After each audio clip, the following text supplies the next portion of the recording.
What's up, everyone? Marc Lobliner, tigerfitness.com. As you guys know, I am a coach. MarcLobliner.com. That's MarcLobliner.com, personal online coaching. I also coach a few people in person here in Franklin, Tennessee at Carbon Performance, but I digress. Y'all here because you're hungry, right? You saw that I am talking about how to control your appetite. And I know you're going to say, hey, these are simple things. That's because I'm a simple man. Now, before people call me out on selling stuff, the third thing will be a nutritional supplement. So after the first two, if you don't want to hear about it, because I know it will help you, then hey, you could click off. But the first two are simple, they're easy, and everyone can get more of these. You just need to prioritize them. They don't cost any extra money and they're very effective. So how do you curb your appetite? I'm going to go with the easy stuff. Number one, this isn't going to count in any of the things I'm talking. This is not the top three. This is just some things you can look at. One is to eat more voluminous food, right? Like if you eat broccoli, it's going to take a lot more broccoli to get 100 calories than it will ramen noodles or Skittles for that matter. So even if it fits your macros person, if it fits your macros with more voluminous, more satiating foods like broccoli, like high fiber foods like oatmeal, you're going to be in a better place from a hunger standpoint. Again, if you get 100 grams of carbs from broccoli, I don't think there's anyone watching this video that can actually take in 100 grams of carbs from broccoli. You're better off eating whole natural foods that satiate you more. For example, a dried apple, right, versus a whole apple. Apple juice versus a whole apple. Orange juice versus an orange. Broccoli versus candy cane, right? Things like that. So make good food choices, but you guys probably already heard that. So these are my two things that you might not think of. Well, actually you do, but it might not be in the front of your mind. Now, my good friend, Alan Roberts, one of the first things he does coaching his obese clients is he tells them to drink more water. That's number one. I'm going to talk about that. But before that, I want to get to something that everybody knows they need more of. Everybody knows they don't prioritize enough, but I'm going to explain why you need to really look at this, and that's sleep. So the thing about sleep is not only when you're sleeping can you not eat. So there you go. There's another reason. And you can't be hungry if you're asleep because you're asleep. Like you're busy having a wet dream. You're not worried about, like, I don't know, eating a ding dong or a Tim Tam or whatever. If you're whatever country you're in, I'm trying to be culturally correct on this, but it disrupts your body's hormonal balance. It affects your appetite regulating hormones. Hormones like ghrelin and leptin. What is ghrelin? Well, it's the hunger hormone. Because it stimulates your appetite, while leptin is known as the satiety hormone because it suppresses appetite. So when you don't get enough sleep, your ghrelin in your body increases, okay? And the levels of leptin decrease.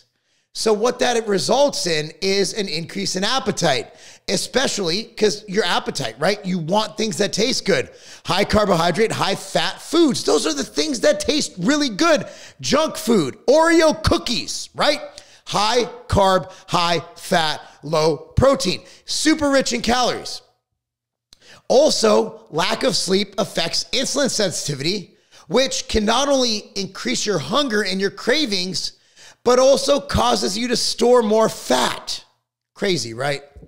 So it disrupts your hormones, makes you awake longer. So if your ghrelin and leptin are messed up, you're going to be really hungry. Period. So the first thing you could do, this costs you no money, is get more sleep. Instead of Netflixing and chilling, take a scoop of machine sleep aid from MTS Nutrition, which by the way is amazing. You don't have to. But get some sleep. Relax. I have plenty of articles on how to get better sleep. You know, turn off your phone 30 minutes before you're about to go to bed. Get that blue light out of your life. Read a book. I don't think people understand how awesome it is to read a book. Not only won't it make you smarter, but you won't have that blue light from the TV or your phone to mess up your circadian rhythm and your sleep cycles. The second one, it's free if you drink tap. I have a reverse osmosis system on my house. It filters through everything. But again, it's free or very damn near close to it, and that's hydrate. Whether it's water, I like putting those squirt. I go to Aldi and I buy a case at a time of the squirt water flavor system. They're calorie free. I hate plain water. You'll see me sipping on Ghost. I have a hydroglyph in here from Ambrosia because I've been fasting a little bit today, right? So water can help you fill your stomach. Check it out. Drinking water before a meal, think about it. It's volume. Your stomach can only hold so much food. It fills up your stomach, and that reduces hunger, and you'll fill up more quickly because you're taking up volume in your stomach. So what I recommend is drink a whole shaker full of liquid before you eat. Pretty simple. Pretty simple. Another way between meals, if you want to put like a teaspoon or two of Metamucil fiber, I know that's not part of this, but I've been known to do that when I'm dieting and I'm severely hungry, which I haven't done in years, because I can afford. When I was a lightweight and competing, I used to take psyllium husk, the unflavored stuff from Trader Joe's, put it in water, put a little natural sweetener in there, and just drink it. And when you're dieting, it actually tastes good. But honestly, just drink water. Just drink water. That'll do fine. You're not dieting to contest prep levels. So it also makes you better at controlling your portion size because you're not as hungry because you just drank 24 to 32 ounces of water, right? So water also helps reduce cravings. So sometimes we feel hungry, dehydration, your body's just saying, give me some stuff. So a lot of times you don't drink enough. That hunger is actually thirst. It's dehydration. So make sure you're hydrated. Another thing about water, it improves digestion. That'll reduce the feelings of bloating and discomfort. We feel bloated, you may want to overeat. Believe it or not, bloating does not always make you want to undereat. Sometimes you feel so uncomfortable, you might eat to feel more comfortable. So water helps to prevent that. And like we said, not only does it fill you up, it's calorie free. Again, I'm not a fan of water and its taste. It's just plain. I don't know. I like flavored stuff. Whether you put Crystal Light in it, whether you put Ambrosia Hydroglyph, Machine Fuel, Natural Light, whatever you want to put in that thing. If it's calorie free, if you want to get a pick me up with just not close to bed, because sleep is more important. Sleep is important too. Sleep and water. So basically the top two things for curbing your appetite are sleep and water. Sleep and water. Most boring video ever. But you still get hungry. You still have cravings. A lot of those are stress-induced, and this is where we've created something special. I don't know if you've had a chance to look at the reviews from these. If you've seen it on Twitter or Instagram, people raving about no morbidity. You know, Alan Roberts and myself, Alan deals with severely overweight, morbidly obese people, and we created this to help them. I'm not going to make any claims. I don't want to be sued by Big Pharma or if the FTC take me down, FDA.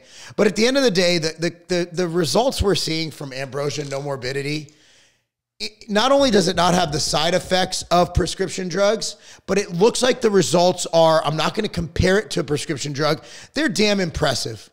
They're damn impressive. It has 4 proven ingredients: Slimuluma, Garcitrin, KSM-66, and Thinogen. Now, not only does it help to decrease your appetite through many pathways, but with the KSM-66, which is ashwagandha, it reduces your chances of stress eating. A lot of people eat because they're stressed. It's emotional eating. This will curb that potential of you doing that to yourself. So there you have it. So some tips. If you're feeling hungry, hydrate.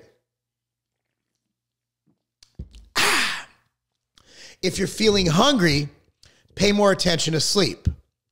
If you're feeling hungry, eat better food choices, meaning broccoli over Twinkies. And you know what? I don't like this advice as much. Some people swear by eating less tasty foods like plain chicken and rice, plain chicken and broccoli.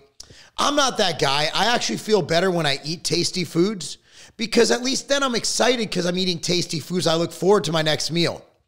But if you're doing all these things, it should help curb your appetite very, very drastically. One thing that you'll see a lot of people talk about is time-restricted eating, which is where you eat heavier in the first part of the day and then you eat less at night. Fasting used to be a thing. People just skip breakfast. It seems that there's a tendency for a lot of people to actually skip their dinners now. That's the thing. I know Andrew Huberman's been talking a lot about that. For me, that actually makes it worse. I actually do better with small meals from morning to night with meals in between. And when I fast, I end up being hungrier for my feeding period. So I would rather have my calories spread out over the day than concentrated. Also, with my stomach having a history of IBS, irritable bowel syndrome, and also I've had a procedure on my stomach where I had to get staples put in, so to speak, or tacks and mesh because I had a tear. I'm not able to hold a lot of food. So when I have to get my macros in that small period of time, it's not good for me. So my thoughts on fasting is experiment, eating different times of the day and see which one works best for you in curbing your hunger. Anyway, guys, hopefully that helped you. I'll link down below No Morbidity. It's amazing. You're going to love it, guaranteed. And other than that, the other stuff I'm recommending is pretty easy. Sleep more, drink more. That's not a game.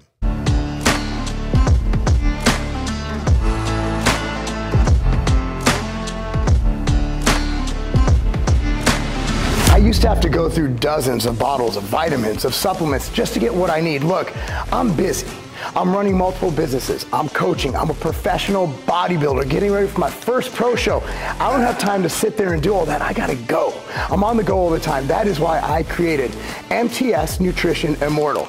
Here's how they look. This replaces dozens of bottles of supplements. And let me tell you exactly what this has. It has probiotics, greens, liver detox, joint support, cardiovascular support, and the most complete multivitamin, multi-mineral supplement ever created. If you have a busy life or you simply want more time to do the things you love and be able to travel by just taking one simple little pack with you, Immortal's for you.